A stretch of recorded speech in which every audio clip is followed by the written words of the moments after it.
Welcome to the Clarity Advisor Show, where you'll learn how to grow your team today.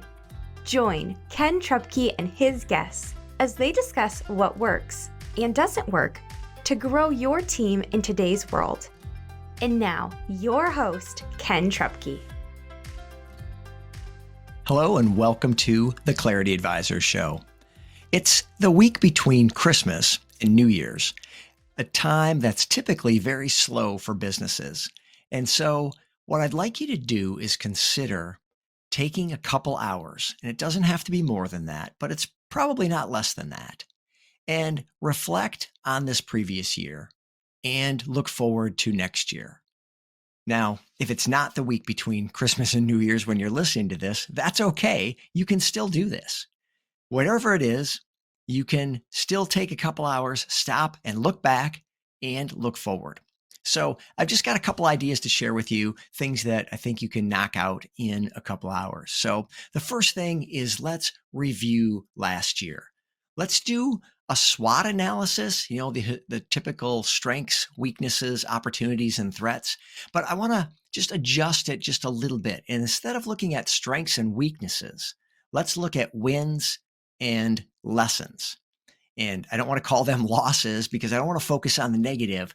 I want to think about things that didn't go well as lessons learned. And it's just a mindset. You can frame things as a loss, or you can frame it as, what did I learn for next time? And let's go ahead and start there because I want to get that out of the way. And it's probably top of mind. So go ahead and take a few minutes and list out the things that went wrong last year, the lessons that you learned, things that you wish you knew then that you know now after having gone through it. Now, there's probably 6 to 8, maybe 10 things, depending on how detailed you want to get, of lessons that you learned. And that's great because if you really did learn those lessons, next time those things come around, you'll be prepared to do things differently. So with lessons behind us, now let's go on to wins. And really think through this. And for people that are task-oriented and very demanding of themselves, this can be really hard because we struggle sometimes to give ourselves credit for things that went well. But some things went well. Think back to January. Or again, if this is not the last week in December, think back 6 to 8 months ago, 12 months ago from wherever you are now. And what has gone well since then? What wins do you have since then? Could be a big sale that you closed. It could be a teammate that you added that's working out great. It could be something that happened within the business, an adjustment that you made to the team that's working out great. Whatever it is, write those things down because we want to remember those and remind ourselves that while yes, there were lessons learned and some of those were painful, we also made a lot of progress. And a lot of things did go right. So after that, let's do the traditional O and T of SWOT, which is opportunities and threats. Now, the way I like to look at these is externally. What are the things that are opportunities out there? What are things that we can look out to that are things that we might take advantage of in this next year or in this next 12 months? What are some things that maybe we learned back this past year that we're going to look for or apply or dive into this year? What are those opportunities? And then what are those areas of threat? And by threat, I just mean things that could cause you to need to make an adjustment, things that you can foresee that if this happened, I would need to do X. If that happened, I would need to do Y. Could be losing a big customer. It could be a change in the economy that would affect your customers. It could be a change in legislation that you're aware of that could change something in your business, whatever it is. And you don't have to go crazy with scenarios and think through the worst case of everything that could possibly happen, but just a handful of things that are kind of top of mind. Give it a few minutes so that you go a little bit deeper than just, if the economy crashed, we'd all be out of business. Well, there's going to be bigger problems than your business at that point. So think through the things that seem likely and somewhat controllable in terms of what adjustments you might make. So that's our look back in terms of the SWOT analysis. Let's look at those lessons. Let's get that negative stuff out of the way. Let's go to some wins, and then let's look at the opportunities and threats going forward. So the last thing I want to do is when we're looking back is write out some gratitudes. get out a separate clean sheet of paper and start writing out things that you're grateful for. And it could be some of those things that were the wins. It could be those things where you got that new client or you got that great new teammate. It could also be some of the lessons. I'm so glad in the end now that this happened. I wasn't excited when I was going through it, but now that I'm on the other side of it, I'm so glad I've learned that lesson and can apply it going forward. Whatever it is, it could be things like your team. You want to be really grateful for that team because whatever is in your head is going to come out your mouth. And as we work with our team, if we're not excited about our team, if we're not grateful for our team, it's not going to matter the words that we say to them. They're not going to hear gratitude and thankfulness because it's not in our head. So get it down on paper so that you can really believe it, because you are, as if you reflect on it, you really are grateful for your team, because working together is how we get things done. And you can't be successful by yourself. There's no Robinson Crusoe world where we make everything ourselves and do everything ourselves. We need other people. And we especially are grateful for our team. You're probably grateful for your customers. All the money that flows through your business starts with your customer. So of course, we're grateful for our customers. And maybe there's some specific customers you want to list that are exceptionally either maybe good friends if you're in a services business, you've just gotten to know them over the years, or they're a big customer that you're really glad you landed and that you have, and they're a recurring account, whatever it is. Just take some time to list 10, 20, 50 things. Fill the page with things you're grateful for. As you step back and think about it, more things are going to come. If you're in good health, you can be grateful for your health. If you've got a family that supports you, you can be grateful for them. If you've got business partners, be grateful for them. You really want to focus on that gratitude, because the gratitude, scientifically proven to drive happiness. Your level of happiness is very closely correlated with your level of gratitude. So write out some gratitudes and increase your happiness, and get it in your head that these are things that are really good for you and you're glad you have them in your life, so that when you express that, especially to the people on that list, that they can really feel how grateful and thankful you are. Okay, there's our look back. That probably takes you about an hour to get through all that. Now let's move forward to the new year or the next 12 months. The first thing I encourage you to do is write out some goals. I know it sounds so trivial and so cliche to write out your goals, but it really does matter. It really is helpful to get the ideas in your head down on paper so that your subconscious can start working on those things. And frankly, so that your team can start working on these things. One of the biggest mistakes I see business leaders make is they expect everyone to be a mind reader, that it's in their head, but it's not out there for anyone else to see or read. And so people don't know what we're trying to do. So, and you might not be clear about what you're trying to do. It might be just rattling around your head some vague idea. So get it down on paper and spend a few minutes tightening it up. Instead of just saying like grow sales, maybe you want to say grow sales by 10%, or maybe even tighter, grow sales by 10% in the first quarter. Or grow sales by 10% in the first quarter within this market segment. Whatever it is, whatever is going to make sense for your business, but consider getting pretty specific, especially the closer it is. The further out you get, I get it, trying to plan out the fourth quarter, 12 months away from now, 9 months away, pretty tricky. But the next 2-3 months, you should be able to get pretty close on that. And the point isn't necessarily to set a goal that you hit the goal and we're always winning. It's that we've got a target. And if we set the target, even if we miss a little bit, we'll be a lot closer than if we just randomly let whatever happens happen. And then if it's good, we say, that's what I wanted to have happen. That's just not satisfying. And it's also tough to get the team aligned around. Just keep going, guys. Just keep doing what you're doing and it'll all work out. That's not very satisfying for a team. And it's hard to get effective and efficient when we're not really clear about what exactly we're trying to do. And when you know exactly what you're trying to do, you can set up metrics. You can keep score. Everyone loves to keep score. Okay, so set some goals. Just take 20, 30 minutes and write out some things you want to have happen in the quarter and in the whole next year. And we'll maybe revisit those next quarter, but just get some things down on paper. It's going to help you to clarify your thinking when you have to write it down. Okay, so half an hour working on that. Now, of those goals, I want you to specifically have 2 additional goals.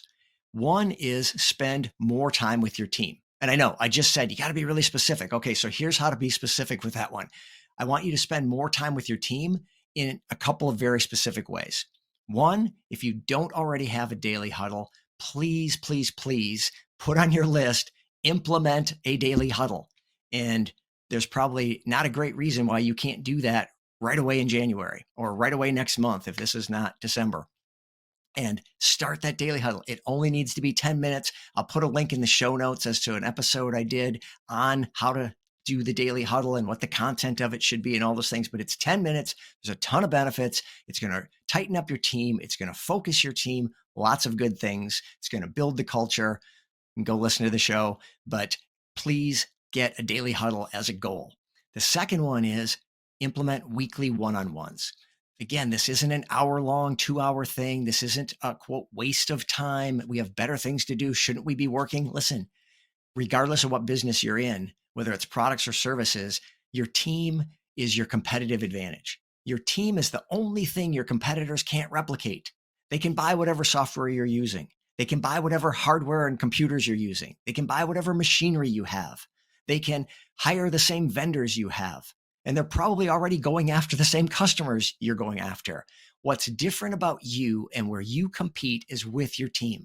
So you've got to invest in them. You've got to spend time with them. And one of the ways to do that is by having a weekly one-on-one. And this is not a status update. This isn't about the left side of the disc chart where it's about task orientation. This is about the right side of the disc chart where it's about people. You're not asking, what are you working on? You're asking, how are you doing? How are you feeling? It's a 10 or 15 minute meeting. It's a quick, ideally in person. Next best would be Zoom for this. Third best, phone call, because you want to get some personal interaction. You want to have that personal connection, and that is best in person. Second best when you can at least see the person. But you want to just check in. Hey, how are you doing? How are you feeling? How's it going? What can I do for you? And again, this goes back to the idea you've got to have it in your head right, or it's going to come out your mouth wrong. And it's not going to matter what you say, but they're going to hear in your voice and in your tone whether or not you believe it, whether or not you really do care about them, and whether or not you really do want to serve them and are wondering what you can do to help. So we go back to the gratitudes. If you haven't written these gratitudes out, if you're not grateful for your team, if you're not grateful for this specific team member, then when you say, hey, how are you doing? It's not going to feel sincere, and it's not going to land, and it's not going to help.